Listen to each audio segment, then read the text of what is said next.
What's going on, beautiful people? It's your boy here, Wesley from A Connection TV here on YouTube, the one place on the World Wide Web where we actually adopt similar connections despite our differences, and welcome to my channel. I am not going to talk about every episode of The Last of Us because it's just a lot and I want to thoroughly enjoy it without reviewing it. I have posted on my West the Critic Instagram page that the show is really good. So if you want to find out cliff notes of each episode, a briefing, I guess, if you will, go follow my Instagram on West the Critic. But at the end of the day, you should watch the show. It is super phenomenal. I watched episode 3 tonight, or last night rather, and honestly, I'm floored at the amount of talent behind this episode and the series. It was freaking epic. A 10 out of 10, episode 3 was, of The Last of Us on HBO Max, if you don't know what I'm talking about. Nick Offerman and Murray Bartlett, they had the opportunity to play some amazing characters by the name of Bill and Frank. I don't know if these two men are LGBT in real life. It would be amazing if they are, because I kind of get annoyed when straight people play these roles. But if they aren't, whatever. They still did a phenomenal job in the acting department for this episode. I guess the reason why I get annoyed that straight people play gay characters is because I'm sure we have a lot of amazing gay actors that could play these roles, and a lot of gay actors really don't get, the work to be recognized for their acting ability. So that kind of like annoys me.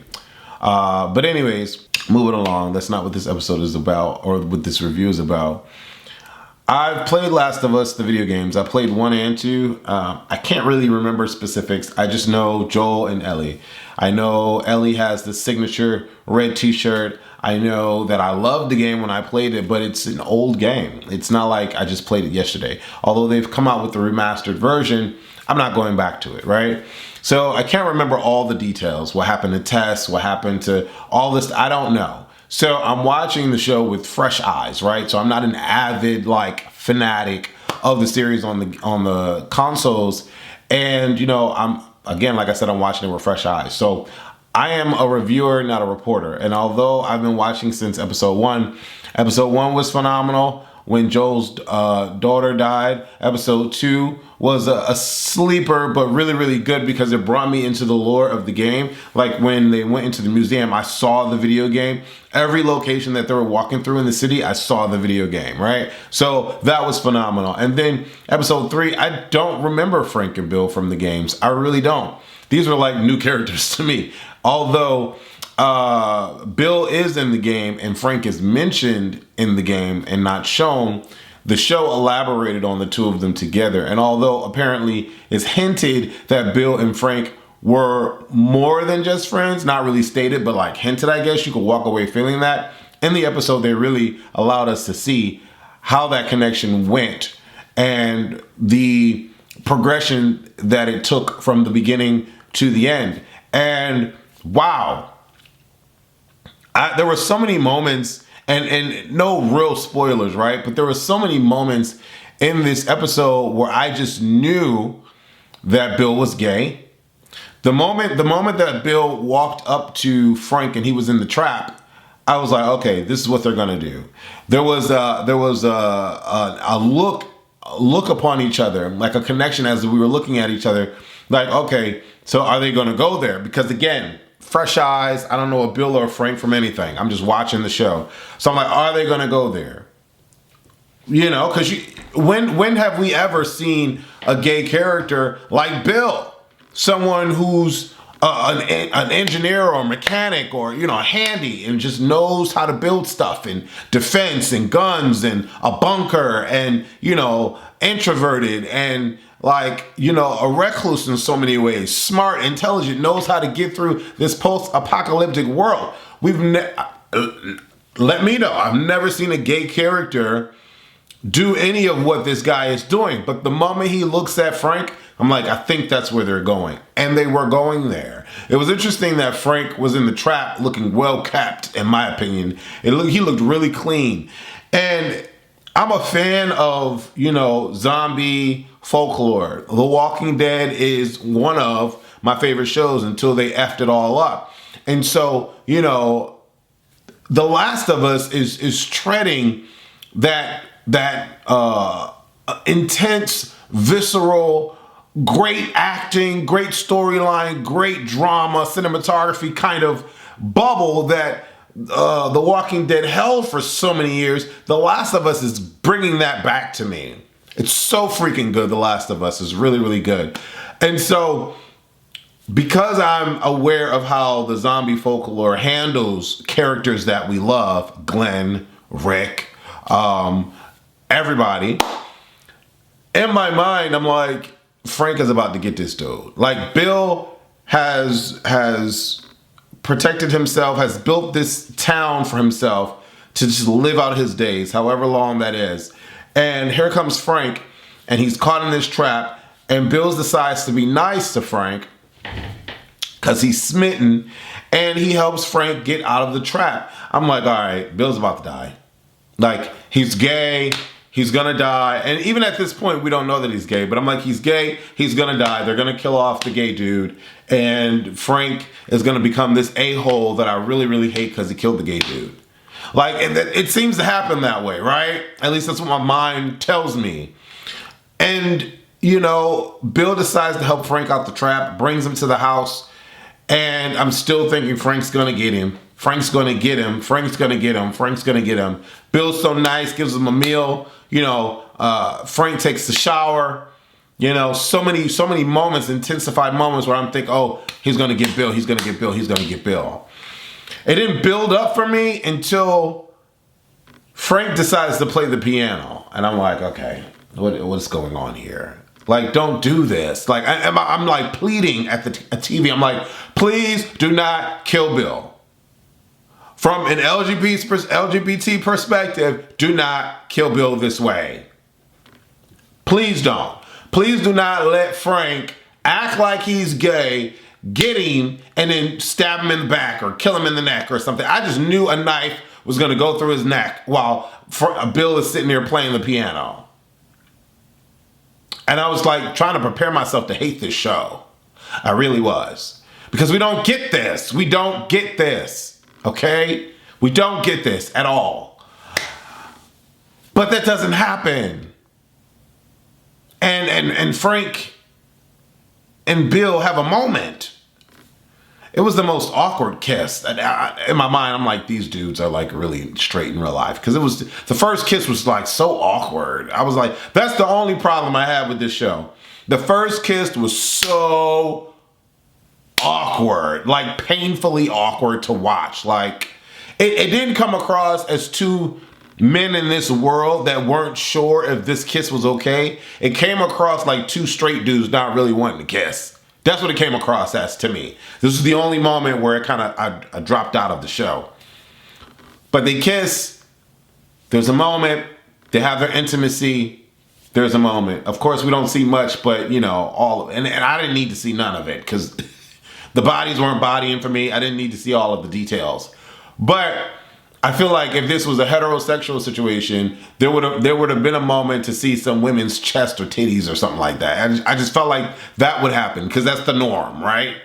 You always get to see pieces of the women. You never really see pieces of the men. But whatever, I digress. We move on because I really didn't care to see them anyway.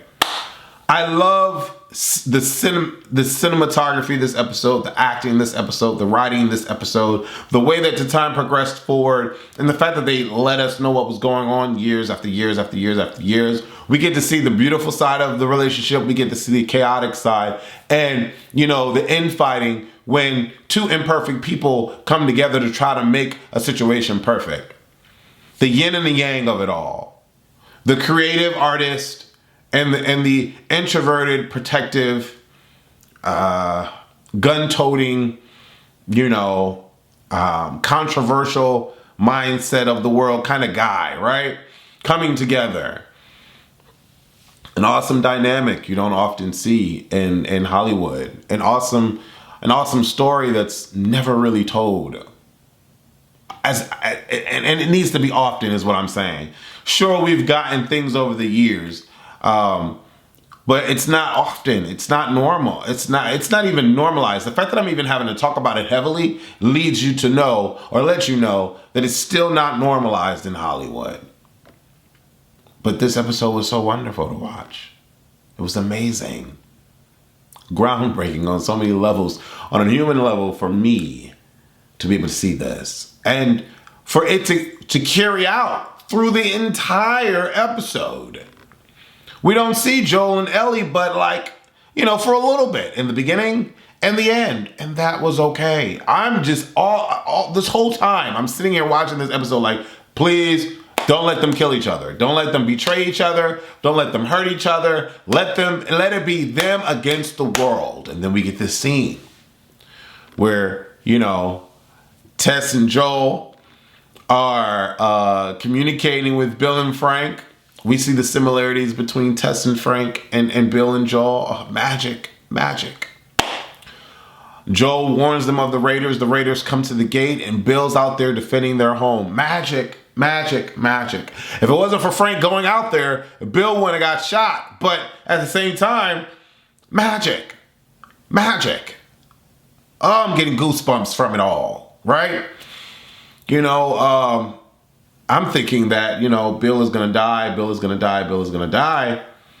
And then, time progresses and then we get what we get, right? And it's like, wow.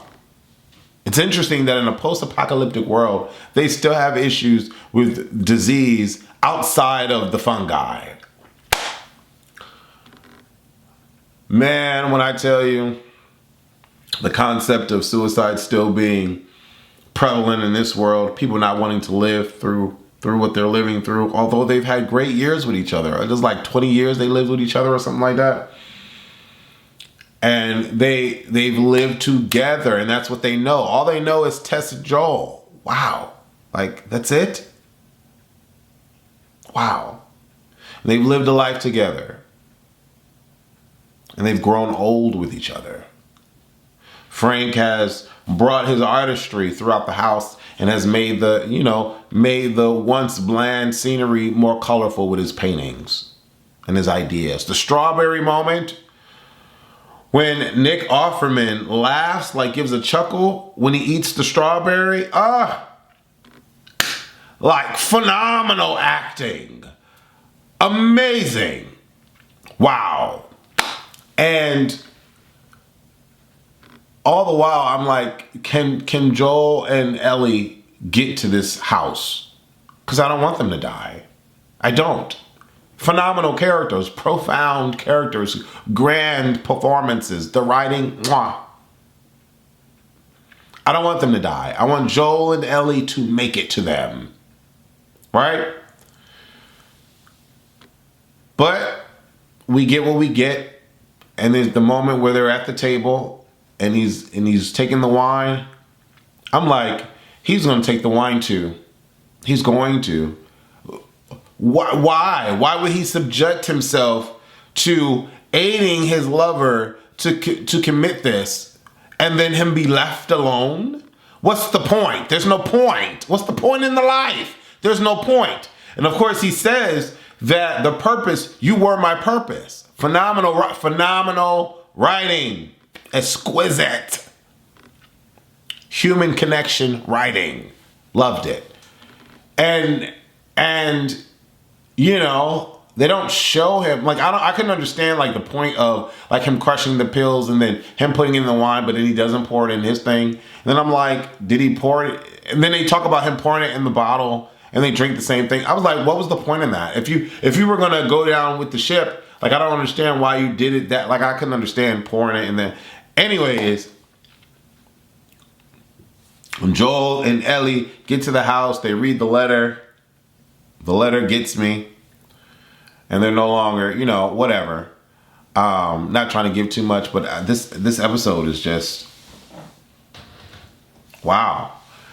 And then the way this episode closes off, when we pan backward from the truck leaving the compound or the town, the neighborhood, and then it pans back through the window. I said, in my mind, as a creative, as a director myself, on the indie level, I said, do not show the bodies. Do not show the bodies. Don't show the bodies. And they don't show the bodies.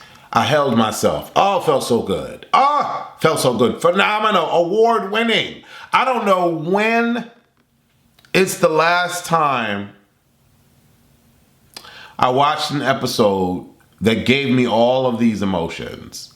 Actually, I do. What's the name of that show with freaking Jonathan Majors? Jonathan Majors and Journey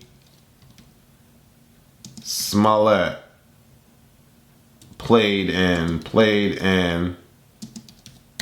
No, what was the name of Lovecraft Country? I always forget the name of that show. Lovecraft Country was stellar episode to episode to episode, right?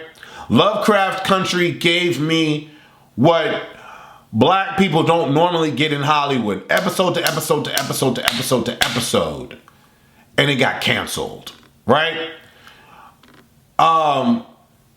The Last of Us is giving, again, episode to episode to episode to episode, that intense, visceral feeling that The Walking Dead gave me in terms of like grand scope and writing and artistry and acting and cinematography and all that. And it's renewed for the second season. I just, leaving this episode, I just wished that we could stick with Bill and Frank. Because to bring in the LGBT element, I was shocked, right? Granted, Ellie is gay, but I was still shocked that we got this. I was shocked that the men were masculine men portrayed in a post-apocalyptic world and could handle themselves. It was just, we don't get that. It was amazing. This episode is a 10 out of 10 by far. If you if you at all are into or want to be an actor, watch this episode. You want to be a writer, watch this episode. You want to be a director, watch this episode. This is an example of true cinema. I don't know what's going to become of HBO Max. I don't know if HBO Max is going to become HB, or if it's just going to become Max, or if it's going to become OMax. I mean, they're doing so many crazy, whack-ass things to the network, to the platform that, I mean, am I going to be even interested in it anymore? What is it going to become? Max Discovery? I don't know. But The Last of Us is a true gem on the platform. Go watch The Last of Us. There's 3 episodes out. Phenomenal show. If you've seen the episode, definitely leave your comments below. I'm curious to see what you had to say. Deuces.